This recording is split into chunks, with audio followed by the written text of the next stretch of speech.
मत नहीं, एक बार बताइए। कोई बात नहीं है, अगर आंसू निकलता है तो आज इस मुकाम पे आपने अपने बच्चों को पहुंचा दिया है कि आपका सर फक्र से ऊपर उठ रहा है। पेड़ में फल लगता है तो डाली झुक जाता है, ऊंचा नहीं होता है।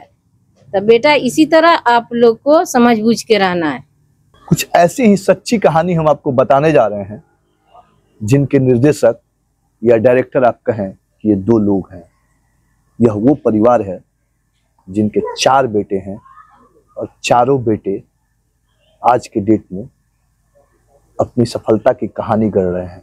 उन्हीं में से एक बेटा है जो बीपीएससी में 47वां रैंक लाकर रेवेन्यू अफसर के लिए उनकी चयन हुई है। ऐसे में उस बेटे से ज्यादा उस पिता की कहानी को सुनिए, जिसमें इतना संघर्ष है कि शायद आप उस खुशी में भी यह कहने पे मजबूर हो जाएं कि संघर्ष ही सफलता की जीवन होती है। हमारे साथ मुनीर अंसारी जी हैं और उनकी धर्म पत्नी है। सबसे पहले तो हम आपका स्वागत करते हैं, धन्यवाद। और आपको इनका एक संक्षिप्त परिचय कराते हैं। आज से 10 साल पहले शायद ही कोई गली हो जहां मुनीर जी की आवाज ना जाती हो, कपड़े वाले की, या इनकी पहचान ही थी कि ये फेरी वाले हैं। और जब फेरी वाले का बेटा अफसर बन जाए, जब फेरी वाले का बेटा सरकारी नौकरी में नाम रोशन कर दे, तो सोचिए कि कितनी गर्व भरा पल होगा वो। मुनीर जी, आप जो फेरी लगाते थे उसकी कहानी कहाँ से शुरू हुई थी, जरा बताइए दर्शकों को। हम गांव भी फेरी करते थे जी। वहाँ से आए तो यहाँ हमारे पास कोई, थोड़ा सा तेज बोलिएगा यहाँ पे इसको लेकर। कोई हमारे पास मैंने कुछ नहीं था, तो हम आसाम जाने के लिए तैयार थे। तो महाजन का कुछ पैसा का छपरा, तो हम जाकर उनसे बोले कि भाई आपका पैसा, हम जाएंगे तो हाथ से कमा के भेजेंगे, तब आपको मिलेगा। कहीं क्या बात है, मुझे ऐसा बात है, परिवार को हम यहाँ ले आकर रख दिए हैं कुछ दिन खातिर, हम जा रहे हैं बाहर कमाने के लिए, हाथ से कोई काम करेंगे। तो कहीं कि ठीक है, आपका बात तो मान लिया, लेकिन ये आपकी ईमानदारी का सबूत देता है कि आज हमारे यहाँ पर उनको रहना पड़ेगा। हम कहा कि कैसे रहेंगे, तब रहना पड़ेगा इस वजह से कि हम आपको हेल्प देंगे, हम 2 बात कहेंगे, उसको मंजूर कीजिएगा, हम आपको हेल्प देंगे। ठीक, रात में उनके यहाँ रह गए। रात में उन लोगों से बातचीत हुई तो बोले कि 2 बात है, एक तो आपको वहाँ ससुराल है, ममहर है, दूसरी बात यह है कि आप ससुराल और ममहर को बुला जाइए, पहली बात। दूसरी बात यह है कि दूसरी बात यह है कि आप वहाँ रहिएगा उसी घर में, लेकिन अलग खाना खाइएगा, समझ रहे ना। तो हम उसी व्यवहार को फॉलो किया और धीरे धीरे फेरी में घूमते चले। किसी दिन ऐसा भी होता था कि बच्चे इंतजार करती थी, मुलाकात नहीं होती थी, आएंगे तो कुछ खरीद आएगा।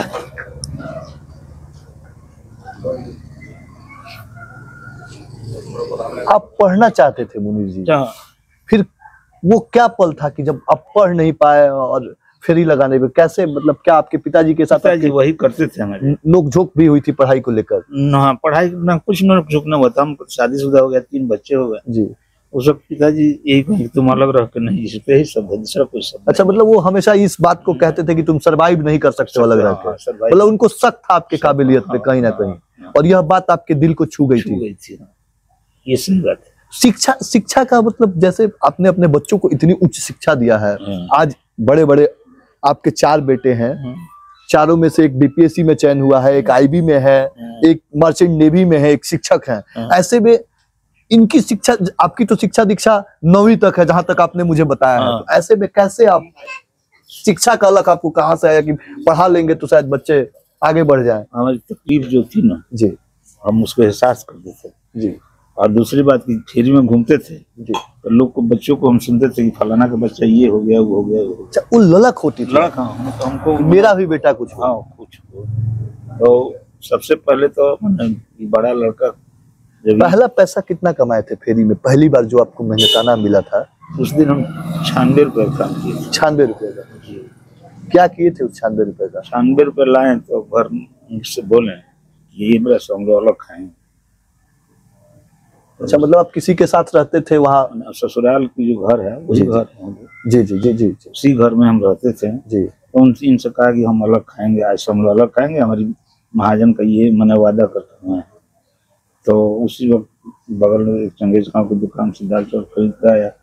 उन लोग कुछ गुस्सा वुस्सा हुआ कि हम पी गए हमको। मतलब आपने ठान लिया कि हम अपने मेहनत से जो कमाएंगे उसी से घर परिवार चलाएंगे। तो उसी तरह मैंने हम पहले तो वहाँ तो महाजन की हम बात की थी कि जब सुबह हमको माल दे दिया लोग तो हमारे पास साइकिल नहीं थी और माल रिक्शा पर लादा और उसको उतरवा दिया। पहले क्या बात है तो साइकिल नहीं, तो वो 600 रुपया हमको दिए साइकिल खरीदने के लिए। अच्छा, मैंने जिस दुकानदार से आप कपड़ा का गट्ठा लिए जी वही आपको बतौर कर्ज के रूप में साइकिल भी दिया? हाँ, पहले का कर्ज भी था। अच्छा, और उसके बाद में मैंने कपड़ा भी उधार दिए और साइकिल भी उधार दी। साइकिल भी उधार। और वहां से आपकी कहानी शुरू हुई? हाँ, वहाँ से हम बस का रास्ता नहीं था। हाँ। ट्रेन से आता था लोग, तो ट्रेन से लेकर हम आए। वहाँ एक तो मेरे साउर भाई है मशरक में। आपकी जो मोहतरमा है आपके साथ बैठी हुई है जी, उनकी आंखें नम हो गई है। मैं उनसे जानना चाहूंगा कि कैसे उस वक्त आप गुजारती थी और उस वक्त से इस वक्त का जो सफर है आज कितना फक्र करती हैं आप? जरा माइक उनको दे दीजिए। बेहिचक यह कहानी बताइए लोगों को कि एक दर्द की दास्तान जो है आपकी कैसे लोगों तक। कोई बात नहीं, हमारे पास यही था कि हम बच्चे सबको खाना बनाते थे और कोई पढ़ाने के लिए बस हमको ख्याल रहता था, दूसरा कुछ नहीं। कोई मौलवी आए अगर उसके लिए खाना पीना का हम बहुत शौक से इंतजाम करते थे। हमारा यही काम था, खाए या नहीं खाए, जो भूखा है उसको खिलाए। और अब बच्चे सबको अपना पढ़ाई पर ध्यान दिए और उन लोग के खाने पर भी ध्यान नहीं हम देते थे। जो सूखा रूखा मिल हमसे जो होता था उस वक्त हम बना करके उन लोग को दे देते थे। वो भी लोग बहुत शौक से खाते थे। अपने नाना नानी के पास भी नहीं जाते थे कि नानी हमको ये चाहिए, नाना हमको वो चाहिए। जिस तरह हम रखते थे उस तरह हमारे बच्चे रहने लगे। 96 रुपए पहली बार ये कमा के लाए थे जिस दिन आपने अलग खाना बनाना शुरू किया, कैसा महसूस हुआ था उस वक्त आपको? हमको आज भी महसूस यहाँ रहने से अच्छा नहीं लगता है, लेकिन हमारे तकदीर में सोचते हैं कि यहीं पर रहना था हमारी रोजी, तो हम रह गए लोग और अपने बच्चे के लिए बस दुआ करते रह गए। तो अल्लाह ने हमको दिया उन लोग का मेहनत। वो लोग बच्चे हमारे बहुत मेहनत करते थे। कभी वे एक बिस्कुट और मिठाई नहीं मांगते थे, कलम कॉपी जितना मांगते थे हम लोग देते थे शौक से। अच्छा, ये जो जितना उम्दा से उम्दा कलम होता था वो बाप खरीद के ला के देते थे उन लोग के पढ़ाई के लिए। 4 लड़के और 2 लड़कियां। तो आप जो है आपकी शिक्षा दीक्षा कितनी हुई है? आप पढ़ी लिखी हैं? हमारा जो उस जमाने का यहाँ पर बहुत ये था, यहाँ पर्दा में लोग रहने वाला था, तो हम लोग अपना मजहबी तालीम हासिल किए और कुछ उर्दू भी तालीम हासिल किए। लेकिन मतलब जैसे मेरे कहने का मतलब ये नहीं था। मेरे कहने का मतलब ये है कि जो तालीम आपने हासिल किया और जो तालीम आपके बेटे ने हासिल की, जिस मुकाम पे वो पहुंचे हैं, उसमें तो शुरुआती दौर में माँ का रोल बड़ा ज्यादा होता है। क्योंकि पिता फेरी लगाने चले जाते थे तो माँ ही वो ज्यादा से ज्यादा वक्त घर में बच्चों को दे पाती होंगी और आप ही उनको सजेस्ट करती होंगी, उन्हें समझाती होंगी, उन्हें बताती होंगी कि बेटा क्या करना है, कैसे आगे बढ़ना है। कैसे समझाती थी अपने बच्चों को आप? उनके नाना समझाते थे और उनके नाना पढ़े लिखे हुए थे और हमारे ननिहाल का भी लोग बहुत पढ़ा लिखा है, लोग ऊंचे ओहदे पर सब कोई हैं, समझे।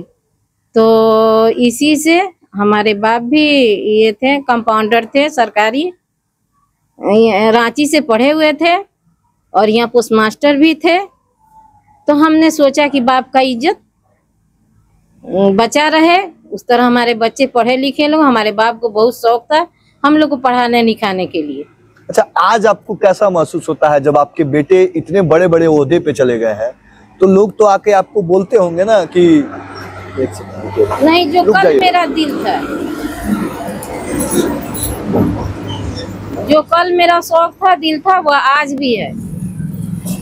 समझे, हमको कोई घमंड पकड़ नहीं फकर है। होता है आपको? नहीं नहीं नहीं, कोई, हम यही सोचते हैं कि हमारे आस पड़ोस सब कोई अच्छे से रहे, सबका बच्चा अच्छा से रहे, किसी से झगड़े लड़ाई कुछ ना हो। बच्चे सबको हम बहुत इस बारे में समझाते रह गए, किसी से लड़ना नहीं, झगड़ना नहीं। अच्छा, आपको और मौका जब पेड़ में फल लगता है तो डाली झुक जाता है, ऊंचा नहीं होता है। तो बेटा इसी तरह आप लोग को समझ बूझ के रहना है। अच्छा, एक चीज पूछना था कि अगर आपको मौका मिले, वैसे परिवार जो पैसे के अभाव में पढ़ाई नहीं कर पा रहे हो, तो क्या आप अपने बेटे से कहिएगा कि आप उनकी मदद कीजिए, या आपको किसी ने मदद की थी? दोनों बात बताइएगा। हम तो हमेशा उनके अब्बू या हम किसी के मदद के लिए तैयार रहते हैं पढ़ाई के लिए। उनके अब्बा का कहना है कि मैंने मैट्रिक का इम्तहान नहीं दिया, इस वजह से हम कुछ कर नहीं पाए। इस वजह से जो भी कोई मांगे कि मैट्रिक का हमको फार्म भरना है, तो उसको पैसा वो देने के लिए तैयार रहते हैं। सलाम है आपके सोच की, सलाम है आपके जज्बा को। हम मुनीर जी के पास वापस आते हैं और मुनीर जी से उस कहानी के मोड़ पे ले चलते हैं, जब साइकिल से आप फेरी लगाते थे। गांव में, गली में बहुत सारे ऐसे लोग आपको मिलते होंगे जो आपके साथ बदतमीजियां करते होंगे, आपको गलत बोलते होंगे, या जो अमूमन होता है। कितनी दफा ऐसे चीजों का सामना किए? क्या उस वक्त परिवार में शाम के वक्त जब आप आते होंगे तो अंदर से तो आपकी आंखें नम होती होगी, लेकिन अपने बच्चों को, अपने पत्नी को इस बात का एहसास होने देते थे आप? ऐसे था कि हमारे जो ससुर थे जी वो कंपाउंड्री जो किए थे जी चारों तरफ घूम के, जी। उनका से हमको मिला। अच्छा। लोग हमको मेहमाने मान के गाली गलौज करते थे लोग। अच्छा अच्छा। हमको उससे श्रेय मिलता है कि जहाँ गाली गलौज करते थे लोग, वहाँ बैठ के चार बेच लेते थे, 2 4 5 रुपये 10 रुपये हम कमा लेते थे। समझ रहे ना जी। दूसरी बात यह है कि एहसास तो हमको बहुत दफा हुआ, बहुत जी। यहाँ बहुत संघर्ष किया, बहुत किया, लेकिन धीरे धीरे धीरे धीरे बच्चे जब डेवलप करने लगे तो सोचे कि चलो भाई अब यही हमारी पति है, यही हमारी पूंजी है। जीवन का एक ऐसा पल बताइए जो आप अंदर से बहुत भावुक हुए होंगे और किसी को बताया नहीं होगा। मत नहीं, एक बार बताइए। कोई बात नहीं है, अगर आंसू निकलता है तो आज इस मुकाम पे आपने अपने बच्चों को पहुंचा दिया है कि आपका सर फक्र से ऊपर उठ रहा है, और तमाम बिहार के लोगों के लिए ही नहीं, देश के लोगों के लिए आप एक मिसाल बन रहे हैं। कुछ बातें ऐसी थी जिसको हम नहीं कह पाए, हमारे साथ मजबूरी थी, घर का, जमीन का, सब कुछ का मजबूरी था जी। ये जमीन जो हमको दिया 3 किस्त में दिया हमको, 2.5 साल में मिला हमको।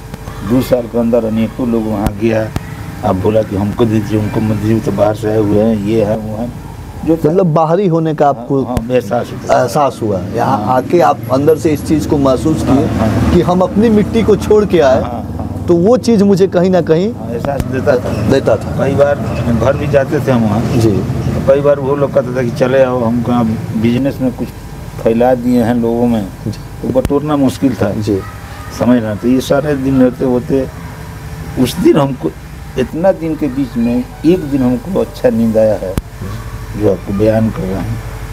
हम जब उसके बाद में वहाँ एक कपड़ाइल मकान था, जी, जी। उसमें हम रहने लगे। तब वहाँ से जब हम यहाँ आए तब उधर ये बना रहे थे, जो साइड वाले में हमको बहुत विरोध किया, जलाने लग दिया, ये वो प्लांट का। लेकिन जब पंच के उनके पास गए तो पंच के सारे बना लो, घर मत बनाओ, बाद में अपन दिक्कत लिए। ये जो ट्रक का डाला देखते हैं ना कि आगा ऊँचा रहता है, शीशा खाली रहता है, उसी रूप में ये घर बना।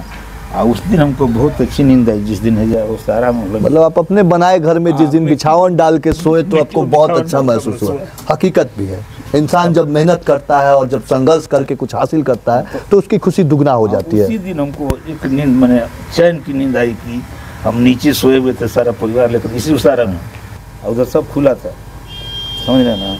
तो उस दिन चैन मिला, अब सुकून मिला वो दिन। लेकिन उसके बाद में धीरे धीरे बच्चों में रिलाइज होते गए, बच्चा पढ़ते गए, और इनको भी टीचर में इनका हो गया। तो कुछ आदमी को हेल्प मिला, उसके बाद धीरे धीरे बच्चों को हम यहाँ तक ले आए। जीवन में कभी ऐसा पल आया हो कि आपको लगा हो कि सब कुछ छोड़ के चला जाना चाहिए, अब इसमें कोई मतलब नहीं है, इसमें मेरा सारा संघर्ष बेकार है, उस पल को बताइए आप। 4 बार ऐसा मौका मिला, 4 एक मिनट रुक जाइएगा, जाने दीजिए इस गाड़ी को पहले।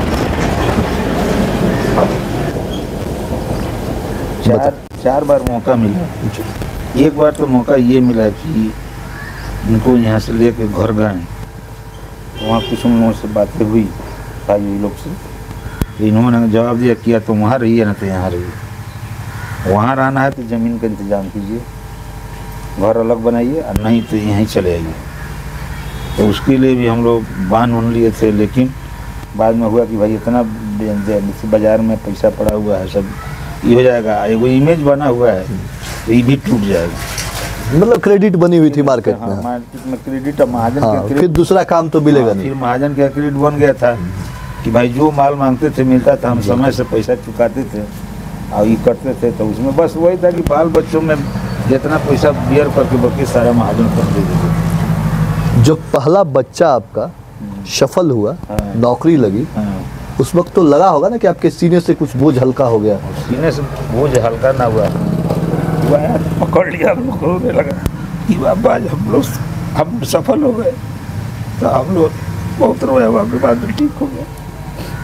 उसके बाद में मार्च में मेरा लड़का ही हुआ, तो उसमें बहुत हमारे पास कर्ज हुआ, और हमारे एक रिलेशन के थे, वो बोले कि तो इसमें हाथ डाल रहे हो तो तुमको किया तो कटोरा लेकर रोड पर जाना पड़ेगा, नहीं तो अगर उस किस्मत बन गई तो बन जाएगा।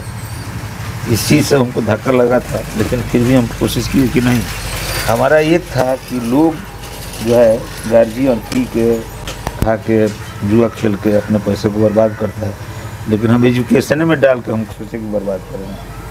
मैंने अपने बतौर शिक्षा में इन्वेस्ट किया। शिक्षा में। राशिद कैसे थे बचपन में? राशिद की कहानी ये थी कि राशिद पढ़ते थे जब मकतब, तो उनके होते हुआ तो पोखरी केंद्रीय विद्यालय फर्स्ट खुला था, तो वो अप्लाई किया, चयन हो गया। तो उसका आने जाने में उसको मेंटेनेंस में कुछ तक कमी बहुत होती थी। हमारे पास कोई ऐसा अभाव था कि हम साइकिल उसको ढंग से नहीं दे पा रहे थे, तो उसका नाम स्कूल का लड़का रखा था बुढ़िया अविलिया, साइकिल को बुढ़िया साइकिल कहते थे सब। मतलब उस जिस खटारे साइकिल से वो स्कूल जाते थे, तो पूरे लड़के उस पे मारते थे। तो बड़ा परेशान होते होंगे राशिद परेशान होते थे, बहुत परेशान हुए थे, लेकिन उनका ये लगन था कि परेशानी कैसे दूर होगा, कि हम फर्स्ट डिवीजन से पास करेंगे तब दूर होगा। तो वही हुआ, अल्लाह ताला ने फर्स्ट डिवीजन से उनको पास कराया पहले ही बेर, बधाई वधाई मिला, सेकंड रैंक लाए थे। अच्छा, पूरे स्कूल में सेकंड रैंक था उनका, तो बधाई वधाई मिला। फिर भी साइकिल ना बदला हमारे मन ऐसी से ये ना हुआ कि ना वही साइकिल, वही चीज़, वही रोटी, वही प्याज, वही सब कुछ। माँ जब सब्जी ना रहता था प्याज काट के डाल देती थी, जाके बाल बच्चा। माँ का प्यार था उस प्याज में, पिता का दर्द था उस प्याज में, और उस दर्द की कहानी आज जो गढ़ रहे हैं राशिद, पिता का सर फक्र से ऊपर उठ रहा है। यह इस माँ बाप की कहानी है जिनके लड़के आज बीपीएससी में 47वां रैंक लाए हैं। ये उसी राशिद के माता पिता की कहानी है जो हम आपको बता रहे हैं। आगे उनकी शिक्षा दीक्षा, जब वहाँ से निकले तो उनको इंटर कराने के लिए वो अच्छा मार्क्स पास किए थे, तो जामिया में इंटर किए थे, दिल्ली जामिया में, DTU में, इस सब में किए थे। तो जामिया गए तो जामिया से उनको इंटर करने का मौका मिल गया। अब वहाँ का खर्चा देने में तो हमको तकलीफ तो होती थी, लेकिन हमको शौक था कि ना हमारा बेटा जामिया में हो गया है। एक ना होता कि जामिया में हमारा बेटा, माने खर्च बढ़ा तो आमद भी कहीं ना कहीं से अरेंज होते गया, सपोर्ट मिले लगा कुछ। तो उनको ये किया, इसके दरमियान में ये हामिद बाबू जो है, हामिद बाबू इंटर में किए थे। हामिद बाबू इंटर करके इनसे पहले से वो नौकरी करते हैं, इनसे पहले से वो नौकरी करता है। मतलब जो मर्चेंट नेवी में 8,000 रुपया पर उसमें हमारा 6,000 पर वो मर्चेंट नेवी में गया। एजेंट बहुत हमको परेशान किया और 40,000 रुपया लेकर भाग गया। बहुत परेशानी हुई, लेकिन बेटा हमारा गया तो कहा कि अब हमको कुछ नहीं दिखाई दे रहा है। 6,000 को 80,000 रुपया उसको दिया गया एजेंट को, तो 6,000 रुपया पर सीप में गया। वहाँ बहुत संघर्ष उनको करना पड़ा, सीप पे पोछाई लिपाई हैन तेन सब कुछ करने लगे।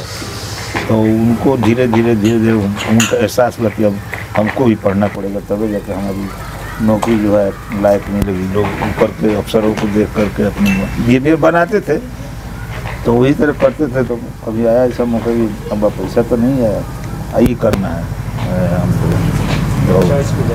हाँ, वो उनकी गए थे वहाँ बॉम्बे, तो अब हमारे पास पैसा ना था, तो उनका एक ही कहानी था कि एगो बिस्कुट लेके सवेरे और खा लेते थे। दिन भर ऑफिस में जाए भाई, पूरे ऑफिस में घूमते थे कि भाई हमारी किसी तरह भी हो जाए।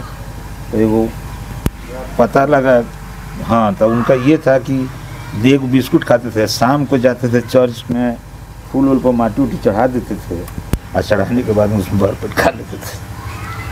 मैंने ना ये बात हम लोग कहीं चर्चा ना की। और उसके बाद में जब हो गया, उनका एक ठो मिला, हामिद नाम करके एजेंट मिला, उनका भी हामिद नाम है। वो गए एजेंट के पास, तो जो बाहर ना खड़े रहते हैं, कहा कि जाकर बोल दो कि हामिद आया है, हामिद बाबू से मिलने के लिए। इस बात को उनको लगन सुना, तो उसको मैंने भाई ऐसा कोई सब आदमी मिल गया हमारे से क्वारा मिलने के लिए आया है, तो रेस्पेक्ट दिया। हाँ, पैसा कुछ लिया हुआ था, मैंने काम अपना उनका हो गया। हाँ, उनका हो गया, तो कुछ सैलरी बढ़ गई। अब 6,000 से 8,000 10,000 हो गई। धीरे धीरे हम भी अपना फेरी वेरी करके रिलाइज करने लगे। और राशिद बाबू का जब रिजल्ट आया, उस वक्त क्या माहौल था घर का, जब आप सुने कि मेरे बेटे का रिजल्ट आ गया बीपीएससी में? देखिए, बता रहे हैं आपको, राशिद बाबू 4 बार रजाई में मुँह छुपा करके रोए हैं। जब भी जाता था वहाँ 2 नंबर से कट जाता था। 4 बार रजाई में मुँह लगा कर दिल्ली में रोए हुए हैं। हम लोग 4 बार ऐसे रात भर समझाते रह जाते थे कि बेटा आगे बढ़ो, संघर्ष करो, हम है ना। तब भाई परिस्थिति हम लोग को तंग कर रही है, हमको कोई बात नहीं, तो हम है ना, हम देंगे। और सब लोग मदद करता, सपोर्ट करता था। तो चौथा बार जब ये हो गया, तो ऐसे सोचे भाई चलो हम आसाम कहीं टूर पर अपना निकले, तो उन्हें मना किया है। हाँ, तो टूर में गए थे, तो वही जैसे उसका चयनित हुआ। उसमें भाड़ा पटना रहता था अपना दोस्त उसके पास में वगैरह होती थी। अब की बात सोचा कि हाँ भाई, अब की देखिए अल्लाह ताला क्या करते हैं। लेकिन रात में जब हम लोग को 9:30 बजे रात को जब फ़ोन किया कि अम्मी सीओ बन गए, तब हम लोग को बड़ा खुशी हुई। लेकिन हम लोग रोते रह गए, हम लोग रोते रह गए कि भाई आज खुशी का रोना है। रात भर हम लोग रहे। फेरी वाले का बेटा सीओ बन गया। हाँ, तो सीओ साहब के पिताजी कहलाएंगे आप अब? हाँ, तो ये फेरी वाला ही पसंद है? हाँ, हम देखिए मास्टर साहब के पिताजी कहलाते हैं, हम इंजीनियर साहब के पिताजी कहलाते हैं। हामिद बाबू जो है सीओ साहब के पिताजी। अब तो अब सीओ साहब के भी पिताजी कहलाएंगे। अब चारों बेटा का मैंने फेरी से तो आपने दुकान खोल लिया है ना? दुकान तो खोला हमको 5 साल हो गया। हाँ, मैंने अब तो उससे निकल गए हैं। लेकिन संघर्ष की कहानी है आपकी, ये बहुत कहानी हम लोगों को रुलाती है। बहुत रुलाती है। आज नहीं, लोगों को सीखना चाहिए, उस तमाम लोगों को जो रोना रोते हैं कि पैसे के अभाव में या धन के संकट के वजह से हम अपने बच्चों को कुछ नहीं करा पाए। वैसे परिवार को मुनीर जी जैसे लोगों से सीखने की ज़रूरत है कि अगर लगन, हिम्मत और ताकत हो तो कुछ भी किया जा सकता है। जज्बा होना चाहिए, चाहे आप साइकिल से फेरी लगाते हो या फिर आप कभी कभी इस जीवन से इतने तंग आ जाए कि सब कुछ छोड़ने का दिल करते हैं। कई बार से हुआ। ये वही मुनीर अंसारी हैं जिनकी कहानी, या यूँ कहें उन्हीं की जुबानी हम आपको बता रहे थे। आज तमाम वैसे लोग इनको देख रहे होंगे, उन्हें भी सीखने की ज़रूरत है। नम आँखों से ही मैं इन्हें धन्यवाद देता हूँ और शुभकामनाएं भी देता हूँ कि मुनीर अंसारी फेरी वाले से सीओ साहब के बाप बन गए हैं। आपको बधाई हो, धन्यवाद।